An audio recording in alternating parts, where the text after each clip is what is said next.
देखिए, अगर हम जहाँ भी और जिस स्थिति में काम कर रहे हैं, हमें वहाँ सेटिस्फाई रहना चाहिए, खुश रहना चाहिए। पहले पिक्चर को हम ये देखते हैं कि इसमें स्टार कौन है, विलन कौन है, हीरोइन कौन है। तो उसकी वैसी वैल्यूज़ होती है ना, उसकी वैल्यूज़ के हिसाब से उसके अंदर बोर्ड, जैसे अब हमारा एक साइज़ होता था 20 फुट बाई 10 फुट, तो 40 फुट बाई 10 फुट, और कई बार ऐसा होता था कि 40 बाई 40 का बोर्ड होता था। तो ये 20 फुट जो है नॉर्मल मतलब था जो। तो उसके अंदर अगर जैसे मान लो आप किसी पिक्चर का जैसे हीरो डालना है, अब हीरो है विनोद खन्ना। विनोद खन्ना साहब की क्या वैल्यू थी उस टाइम, तो उस टाइम बहुत बड़ा फेस, उसके साथ जो है मीनाक्षी शेषाद्री, ठीक है, तो उसकी क्या थोड़ा सा कम। विलन में जैसे कोई शक्ति कपूर आ गया, ठीक है ना।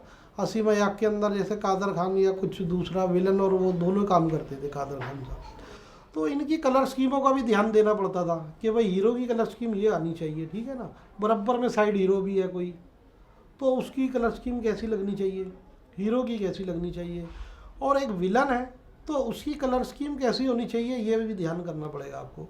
और कोई कॉमेडियन है तो उसकी कलर स्कीम कैसी होनी चाहिए, ये भी आप लोगों को ध्यान देना पड़ेगा। हाँ, तो ये सारी बातें ध्यान रखनी पड़ती हैं जब जाके एक अच्छी कंपोजिशन होती है, जब एक अच्छा बोर्ड बनता है।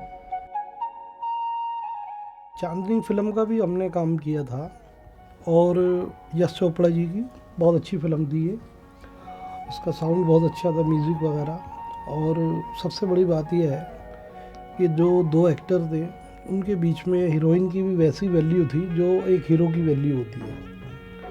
वैसा ही क्रेज़ था, वैसी इमेज थी इनकी, श्रीदेवी जी की।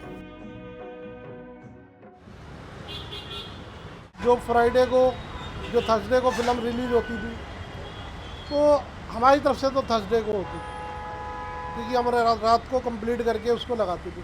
और कई बार ऐसा होता था कि हम खुद भी है ना, यहाँ गोलचा सिनेमा पे खुद ही लेबर के साथ आते थे और पोस्टर को उनके साथ लगाना शुरू कर दिया करते थे। इसलिए कि हमें बड़ा शौक़ था कि ये पोस्टर लगता कैसे है, भाई बनता कैसे है, वो तो हम देखते ही थे और करते थे अपने हाथ से, लेकिन उसको लगाते कैसे हैं, ये सब चीज़ें हमें भी सीखने का शौक़ था। तो लेबर के साथ आके सिनेमा पे चढ़ जाते थे यहाँ पे आके, और उनकी मदद करते थे और काफ़ी इन्जॉय करते थे।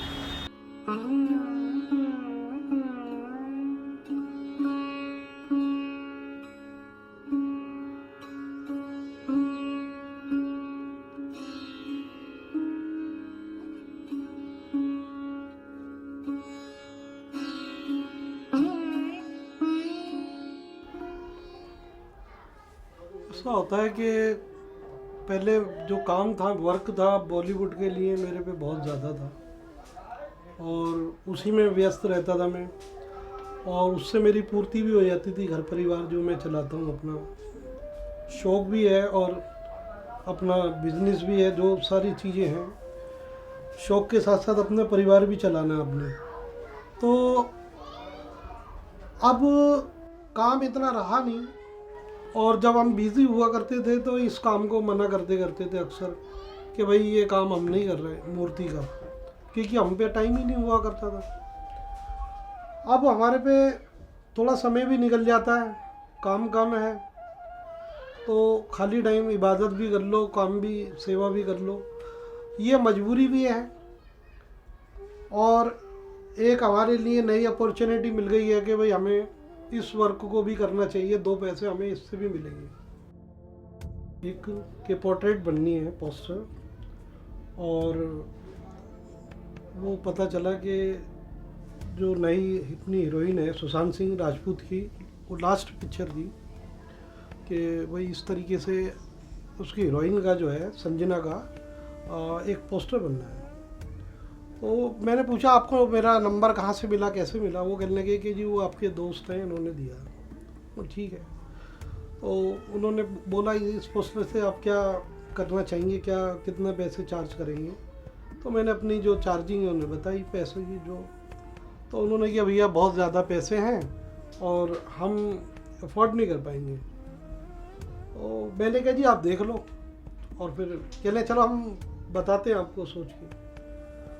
तो वो फिर उनका वापस फ़ोन नहीं आया, मैं बार्गेनिंग नहीं कर पाया। इस बात का मेरे को बहुत अफसोस है कि काश मैं सुशांत सिंह राजपूत की लास्ट फिल्म का, संजना का एक पोस्टर बनाता, तो उसका कुछ मेरे को मन के अंदर मलाल रहा।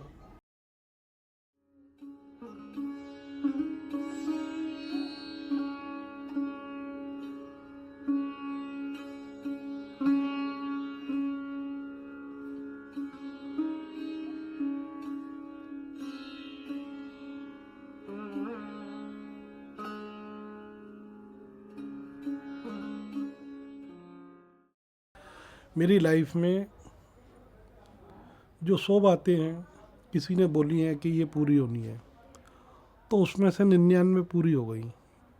और वो जो एक है ना, सिर्फ मैं उसी पे ज़िंदा हूँ, उसी पे मेरी कामयाबी छुपी है, बस उसका इंतज़ार है।